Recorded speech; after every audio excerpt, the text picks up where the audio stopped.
Assalamualaikum, Shalom Alaikum, salam sejahtera. Bapak Ibu dan saudara dimanapun saat ini Anda berada, kiranya kesehatan dan damai sejahtera menyertai Bapak Ibu semuanya di bawah perlindungan Tuhan yang Maha Kuasa. Kali ini saya ingin kembali membicarakan sekitar kasus pajak yang menimpa di Direktorat Pemeriksaan dan Penagihan pada waktu itu, dan saya merilis video ini kurang lebih sudah 8 bulan yang lalu. Ya, menimpa dari direkturnya Pak Angin Prayitno Aji, kemudian subdirekturnya Pak Dandan Ramdhani, lalu kemarin di dalam jumpa pers KPK juga ditangkap Pak Wawan Ridwan dan satu lagi Albert Simanjuntak. Ya, pertama komentar saya tujukan terkait dengan penjelasan dari Pak Karyoto yang ke teknis itu, karena penjelasan dari Pak Kufron dan Pak Irjen Kementerian Keuangan saya kira itu normatif dan general, sehingga saya nggak merasa perlu memberikan catatan.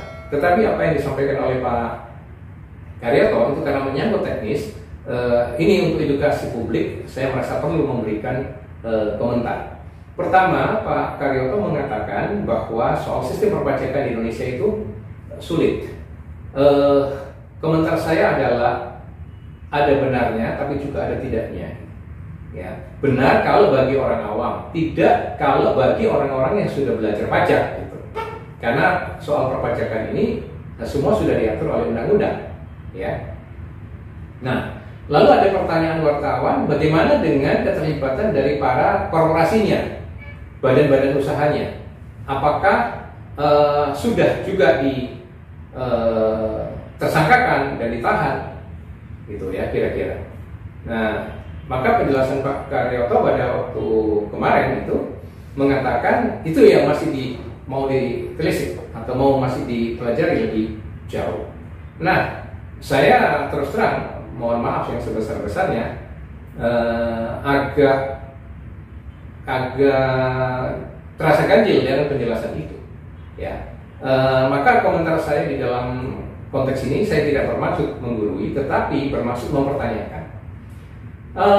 Kalau di dalam setiap kasus suap kan selalu ada dua pihak, antara penyuap dengan yang disuap.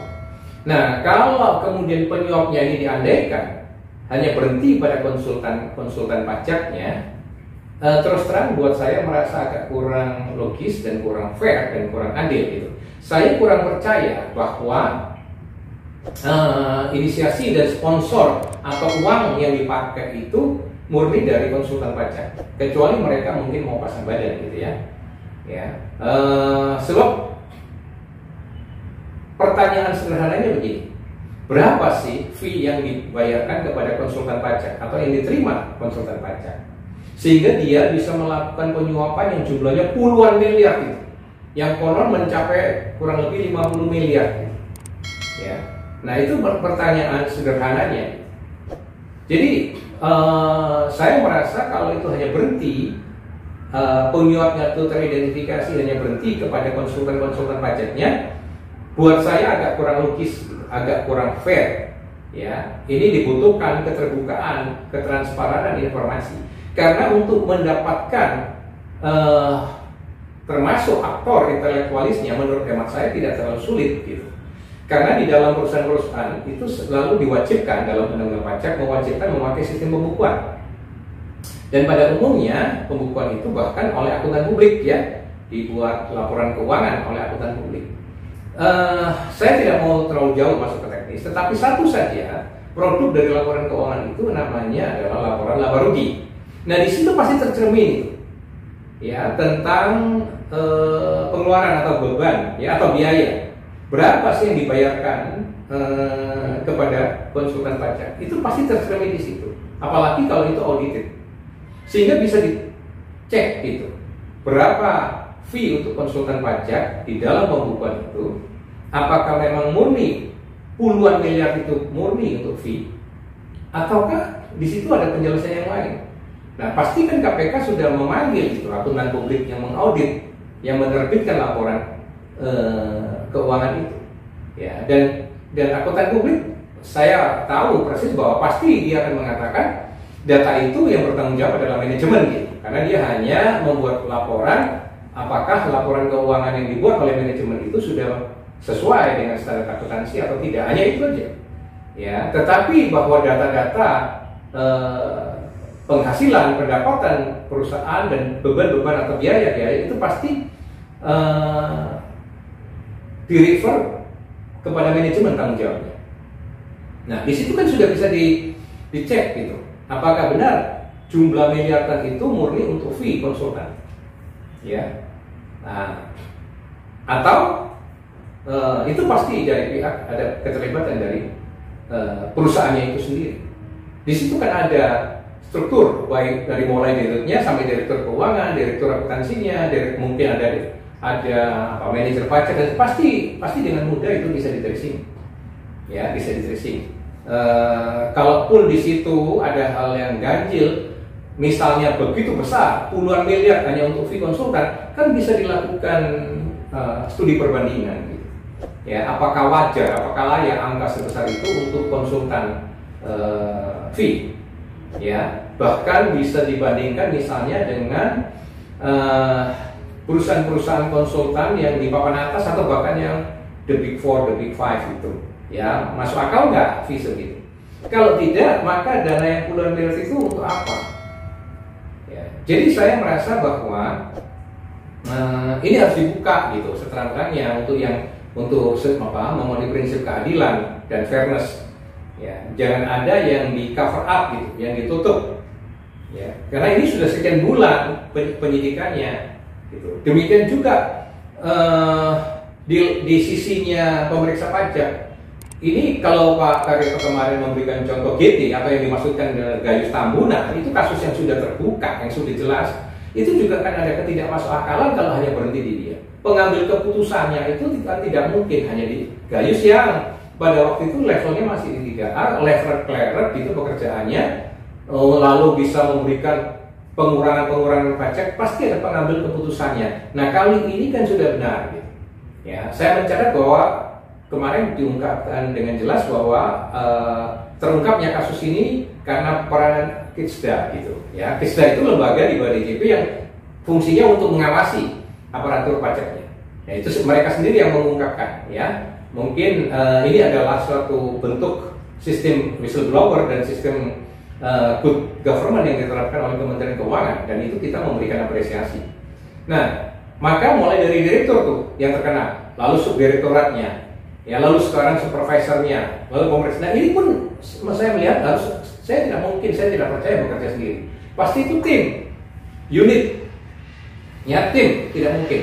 Nah, apakah itu juga sudah juga dilakukan penyidikan yang objektif, yang fair, ya? Atau di antara mereka justru ada dissenting opinion ketika di level direktorat pemeriksaan dan penagihan itu memeriksa, mengatakan oh enggak, yang sebenarnya tidak demikian, saya nggak setuju kalau dikurangi dan sebagainya. Nah, bolehlah. Sekarang mereka itu mungkin mereka itu dulu adalah whistleblowernya.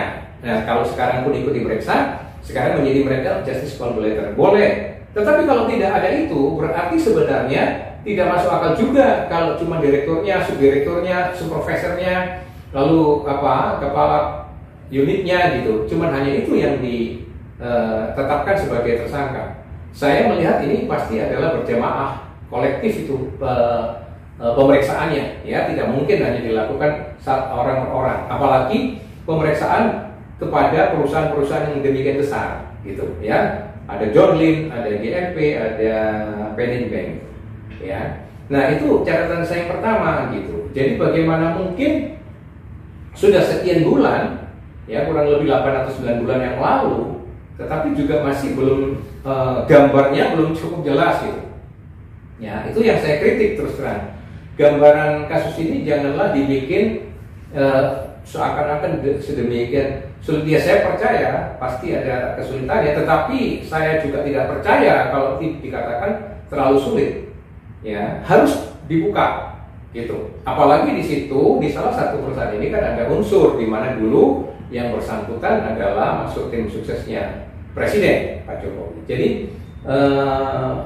marilah kita mulai dengan menegakkan hukum ini dengan fair, dengan adil, dengan imparsial, ya, dengan jujur begitu, ya, Sehingga tidak boleh ada pilih-pilih, diskriminasi, kemudian dengan berbagai pertimbangan-pertimbangan yang non yuridis gitu ya.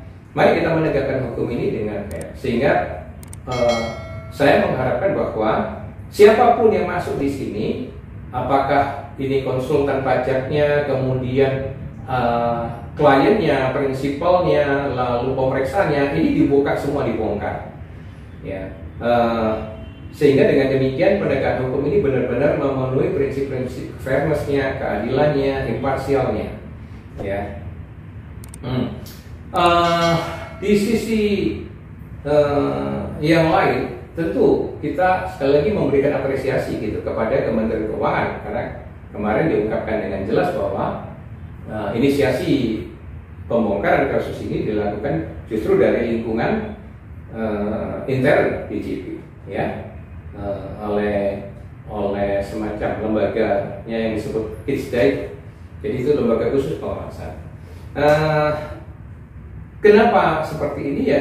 Kita tahu gitu bahwa pajak ini memang benar esensial sekali, fundamental sekali bagi APBN gitu, sumber utama. Nah, kalau masuknya udah dirampok, lalu nanti keluarnya ketika terdistribusi baik untuk disalurkan ke berbagai pos itu, termasuk yang ke daerah, ke desa, kemudian yang ke belanja modal, ke pembangunan, semua di situ juga masih banyak bocor. Ya, padahal pemerintah pajak ini pemasukannya selalu defisit gitu, masih selalu kurang. Dan di sisi yang lain utang pemerintah juga masih selalu begini banyak, begini menggunung. Jadi saya percaya dari Kementerian Keuangan dan Direktorat Jenderal Pajak pasti sangat concern dan sangat serius mengurus perpajakan ini. Nah, kemudian kalau memang ada pihak-pihak baik dari internal mereka, dari aparatur mereka yang nakal, kemudian dari pembayar pajaknya juga seperti ini berkong kali kong, ya, melalui konsultan-konsultan pajaknya, ini kita perlu memberikan dukungan, ya, bahwa benar mereka ini harus perlu disikat habis, ya. Dan catatan saya yang kedua adalah bahwa konsultan pajak itu dipastikan sebagai pihak-pihak yang terjerat hukum. Saya pikir itu sudah jelas gitu, karena konsultan pajaknya itulah yang memberikan advice, memberikan nasihat, menghitungkan, mengisikan SPT-nya, membayarkan, ya. Itu jelas. Kalau ada penyelewengan di situ, ada manipulasi pajak di situ, pasti mereka terkena gitu. Mereka yang melakukan. Tetapi sekali lagi, saya tidak percaya kalau hanya berhenti di mereka. Ya, saya tidak cukup yakin gitu. Karena itu harus diungkap lebih jauh. Ya, sederhana, di tracing melalui laporan laba ruginya saja. Bagaimana pos biaya untuk konsultan itu, ya, dijelaskan. Ya, dan saya percaya perusahaan-perusahaan sebegini besar ya pasti audited itu laporan keuangannya. Ya, dan akuntan publiknya bisa cukup menjelaskan itu. Hal ketiga juga yang saya ingin komentari, kesan saya menetapkan Wawan Ridwan dan Alfred Simanjuntak menjadi tersangka baru, rasanya sekali lagi terlalu lama gitu, ya, karena kalau Pak Anginya sendiri kan sudah 8 bulan yang lalu, masa untuk ke bawahnya ini perlu berbulan-bulan gitu. Nah, saya mengharapkan ya penegakan hukum ini yang lurus-lurus saja lah, ya, jangan ada ya tadi, ya, unsur-unsur yang non teknis yuridis begitu, sehingga segala sesuatu itu bisa lebih cepat, ya, efisien, efektif gitu. Sekali lagi saya juga memberikan contoh, jangan seperti kasusnya RJ Lino itu yang telah bertahun-tahun menjadi tersangka, nah baru sekarang saja disidangkan. Ya, jadi pertanyaan saya, apa iya setiap kasus harus selalu seperti itu? Ya, nah itu catatan saya sekitar, karena ini saya melihat penjelasan Pak Karyator itu sudah ke teknis gitu ya. Saya perlu menyampaikan ini karena saya mau memberikan pesan kepada masyarakat bahwa ya, kalau dikatakan sistem perpajakan sulit itu ada benarnya, tapi juga tidak sepenuhnya benar gitu ya. Saya mau mengatakan bahwa permainan-permainan manipulasi soal perpajakan ini menurut saya sudah bukan lagi apa namanya eranya, ya. Dulu ada era you can run but you can hide gitu, ya. Anda bisa lari tapi Anda nggak bisa sembunyi, itu sudah tertinggal, ya. Era-era manipulasi laporan keuangan dan sebagainya, menurut saya itu sudah tertinggal. Direktorat Jenderal Pajak itu sekarang sudah jauh lebih canggih. Hanya sekarang harus terus terang oknum-oknumnya ini yang perlu pengawasan yang lebih jauh, terutama apalagi yang di daerah-daerah. Ya, masih banyak penyelewengan, masih banyak penyimpangan. Tadi Pak Gareto sendiri menyebutkan ini bukan kasus yang pertama, katanya misalnya udah kasusnya yang 10 lebih. Saya yakin lebih. Itu kan yang baru ditangani KPK, yang ditangani pihak-pihak aparat lain kan ada. Ya, saya yakin lebih dari 10 kasus-kasus penyalahgunaan wewenang oleh para pemeriksa pajak. Nah, sekarang yang menjadi persoalan kalau dari pihak Kementerian Keuangan sendiri sudah sangat serius di dalam menertibkan aparat-aparat di dalamnya, bahkan sampai membawanya ke KPK. Nah, tentu ini harus disadari, diimbangi oleh para pengusahanya nih, ya, para perusahaan-perusahaannya nih.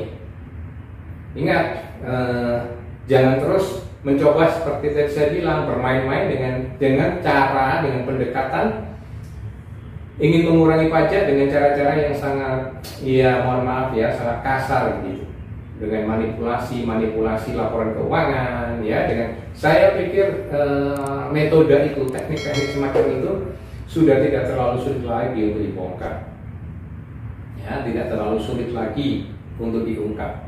Jadi pesan saya kepada para wajib pajak badan terutama, ya, ini kan yang besar-besar ini kan wajib pajak badan, ya, ya, bersikaplah yang fair gitu, ya. Kalau memang Anda mau mengurangi pajak, pakailah cara-cara yang juga legal, ya. Di situ ada pendekatan-pendekatan yang legal gitu, ya. Dan yang kedua tentu ini terkait pasti, pakailah konsultan-konsultan pajak yang kualitasnya juga memadai gitu. Jangan yang menyarankan pendekatan-pendekatan mengurangi pajak dengan cara-cara yang kasar gitu. Ya, ini kan mencerminkan cara-cara yang kasar sekali, main suap aja gitu, main suap. Ya, tapi kalau mereka punya kualitas penguasaan perpajakan dengan baik, saya yakin cara mengurangi pajaknya tentu juga elegan, ya, legal gitu. Tapi kalau cuman modalnya nyuap, ya, itu konsultan manapun bisa gitu, dan itu memprihatinkan. Ya, saya juga mengingatkan sekali lagi, konsultan-konsultan pajak ini posisi Anda dan posisi prinsipal Anda itu sama. Karena itu kalau Anda digigit wajar itu, ya, wajar, karena Anda betul-betul mewakili, menggantikan posisi prinsipal. Anda lah yang menghitung, Anda lah yang melaporkan, ya, Anda yang mungkin membayarkan gitu. Jadi sekali lagi, ya, wajar kalau konsultan pajak itu tercokok hukum, ya. Ini mungkin bukan hanya ikut membantu, tetapi benar-benar sebagai ikut penyuapnya. Ya, tapi menjadi pertanyaan buat saya, agak kurang fair kalau berhenti hanya pada konsultannya. Ya, karena tidak masuk akal uang sebanyak itu, uang sepuluhan miliar itu murni uangnya konsultan pajak atau dari fee konsultan pajak gitu. Ya, saya memberikan hormat, memberikan salut kalau Kementerian Keuangan sudah bertekad membersihkan aparaturnya, menertibkan aparaturnya. Kemudian para konsultan pajak saya himbau, ya, teman-teman ini mari memiliki integritas, ya, memegang teguh etika profesi. Kelas Anda menjadi profesional akan dihormati kalau Anda melakukan pendekatan-pendekatan yang tidak melawan hukum, yang tidak melakukan pendekatan yang bersifat melawan hukum. Tapi kalau teknik atau teknologi pajak Anda masih kasar, ya, melakukan teknik-teknik pendekatan yang melawan hukum, itu Anda belum profesional yang patut dihargai. ya, mengerikan itu, terlalu memprihatinkan. Ya, nah bagi wajib pajak, mungkin bagi wajib pajak OP maupun yang badan, marilah kita mengubah paradigma. Saya menghimbau terutama yang badan-badan ini, marilah jangan hipokrit lagi ya, jangan munafik lagi. Seringkali di asosiasi-asosiasi itu mencari muka pada pemerintah. Iya aja mendukung gitu ya. Tapi pada sisi yang lain ada praktek-praktek semacam ini. Ya, manipulasi laporan keuangan, ingin merendahkan pajak Anda dengan ini. Kalau Anda itu merasa tarif-tarif pajaknya atau cara-cara pengenaan pajaknya masih belum cukup fair, adil, berbicaralah jujur gitu. Jangan cuma sekedar ingin mencari muka saja dengan pemerintah. Jadilah mitra pemerintah yang jujur, yang independen gitu. Katakan bahwa itu belum cukup adil, belum cukup fair, sehingga para pengusaha belum setuju dan sebagainya gitu ya. Jangan nanti di muka pemerintah sepertinya manis-manis baik-baik, hanya cari hubungan baik gitu. Tetapi pada sisi yang lain Anda mencari cara-cara yang tadi ya tidak pantas, tidak etis, bahkan melawan hukum semacam ini. Saya kira ini kan harus dirubah paradigma semacam ini gitu ya.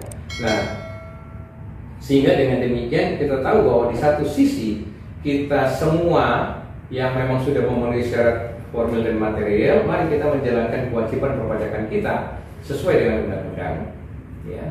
Tapi dan di sisi yang lain, marilah kita juga bersikap tetap kritis kepada perilaku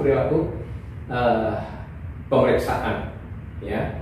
Nah, catatan saya terakhir terkait hal seperti ini, sekali lagi saya merasa baik undang-undang pajak yang diubah ya di dalam undang-undang Cipta Kerja maupun yang terakhir di dalam undang-undang harmonisasi peraturan perpajakan terus terang belum cukup fair dan adil. Karena asumsinya undang-undang itu hanya ditujukan, dikonsumsikan untuk wajib pajak.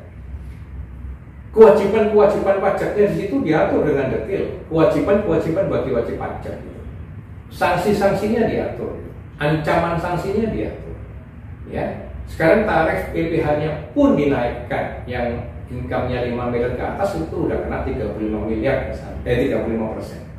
Tapi pertanyaannya adalah bagaimana sanksi-sanksi bagi aparat pajak, khususnya ya aparat-aparat pemeriksa, ya, yang misalnya melakukan tindakan-tindakan yang tidak cocok dengan pedoman-pedoman pemeriksaan, dengan standar pemeriksaan, dengan SOP-nya. Itu bagaimana?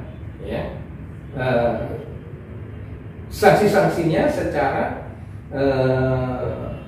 undang-undang gitu, sehingga wajib pajak itu merasa bisa berdiri ya sama tinggi, duduk sama rendah. Wajib pajak ini kan jangan dijadikan objek gitu, dia tetap subjek ya, dia tetap kontributor, maka dia punya segala hak dan kewajiban yang juga harus dihargai oleh undang-undang. Nah, hak-hak dari wajib pajak ini yang belum diatur secara optimal di undang-undang. Saya ambil contoh, misalnya lembaga keberatan sejauh ini masih juga diatur di bawahnya DJP, padahal itu kan sudah tidak fair lagi. Yang meriksa di DJP, yang keberatannya diajukan ke DJP. Bagaimana itu? Contohnya, ya itu pasti tidak fair gitu. Maka akibatnya semacam ini.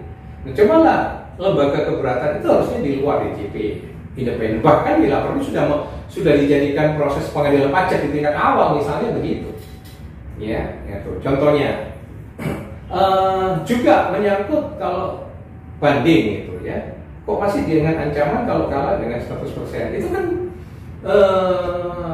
tidak cukup fair, itu kan hak gitu. Kenapa orang wajib pajak menggunakan haknya harus diancam gitu? Kalau kalah tambah babak belur tuh dengan membayar 100% lagi. Nah, contoh-contoh semacam itu yang saya katakan bahwa hak-hak tentang untuk wajib pajak itu yang belum diatur dengan adil ya, dengan fair.